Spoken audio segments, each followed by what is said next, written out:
Hey guys, welcome to creatingtracks.com, and this is what we're going to do today.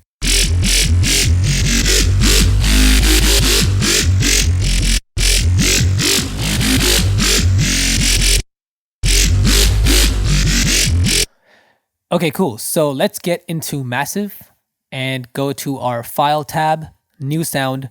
I'm only going to be using the first two oscillators, so let's turn off the third, Noise oscillator, and the Feedback. And now in our first oscillator, we're going to go ahead and pick a Groan 4. And we're going to make this a bend minus plus, bring this down by 12 steps. And let's go in the fourth envelope and bring up the level.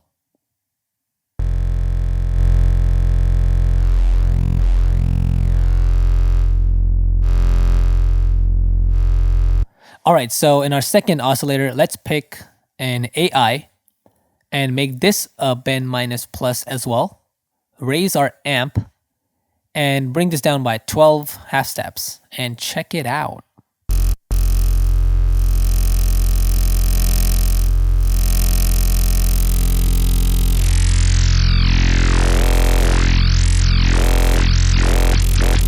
So this intensity knob is what we're going to be modulating later on. So let's go in the modulation oscillator, pitch it down by 12 half steps, and the ring mod on the first oscillator and phase on the second.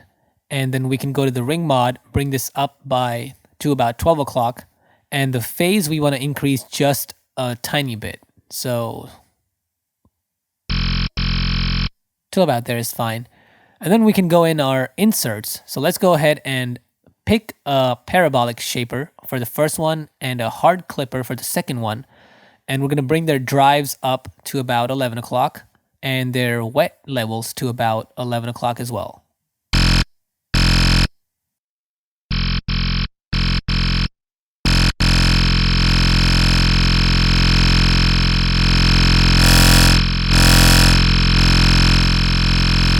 Okay, sweet. So now we can go in our filter tab, bring both their volumes up because we're going to be using both the filters, bring the mix in the middle, and in the first filter, we're going to pick a double notch. And in the second one, let's pick a band reject.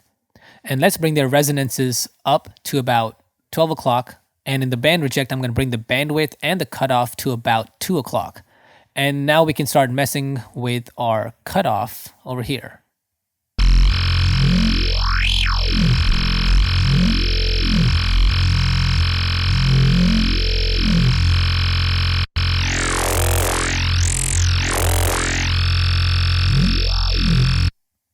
All right, sweet. That is really cool stuff. And now I can go in my effects tab and go and pick a classic tube and bring down the drive a little bit and raise the wet levels.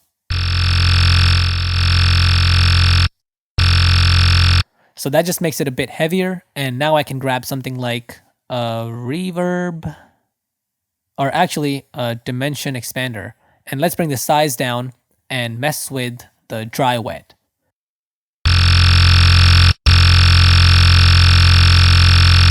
So that's pretty good. And then we can turn on the EQ and raise the high shelf just a little bit. Sweet.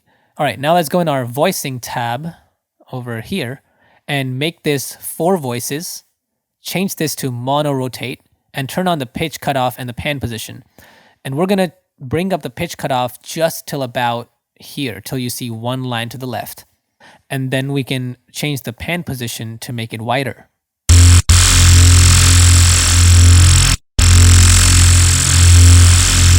Maybe bring the pitch amount down a little bit.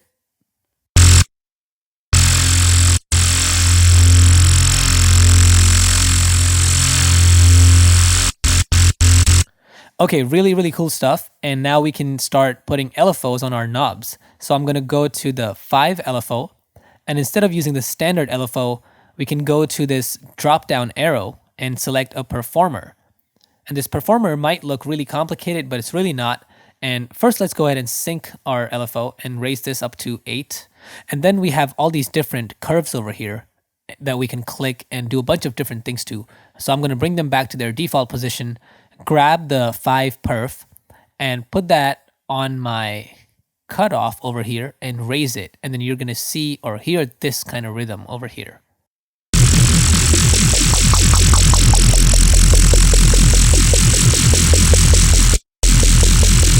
Okay, and that mostly happens because of the way these lines are, this waveform. So also this fader over here, just make sure that's all the way at the top. So you're only using the top layer. And then let's go into load curves. And then you'll see that we have all these different kinds of curves over here that we can use. So I'm going to pick this curve, click and drag this up. And while holding down my click, I'm going to drag this all the way across. All right. And if I do something like this, or click and drag over here, click that, drag it over here, click that, drag it over here.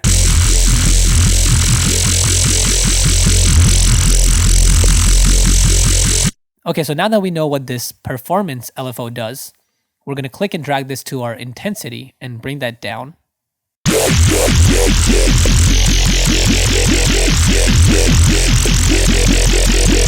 And then maybe put the LFO on the WT position.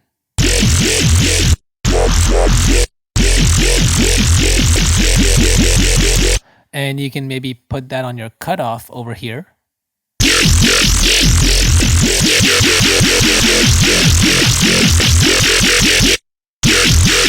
And then another important thing to do is bring this amp down and then put the LFO on our amp and bring that up.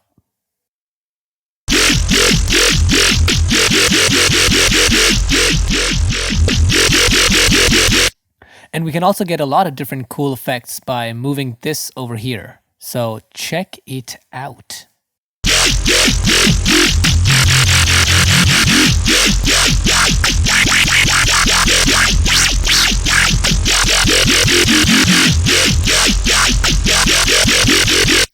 All right, sweet. So now we can grab this first macro and put that on the intensity of the second oscillator, bring that down, and then I can grab the same macro and put it on the pitch of all these oscillators that I'm using and raise it by 3/2 steps. And pitches are my favorite. All right, and now maybe we can also grab this and put it on our dimension expander on the wetness and raise that a little bit.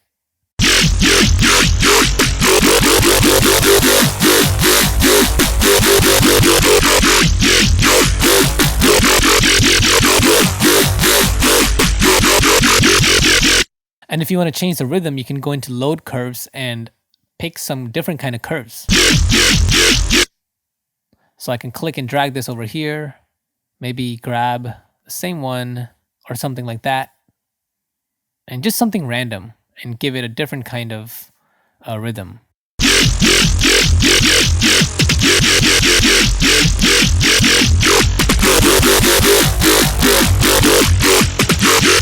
Maybe I can bring the macro down on my intensity.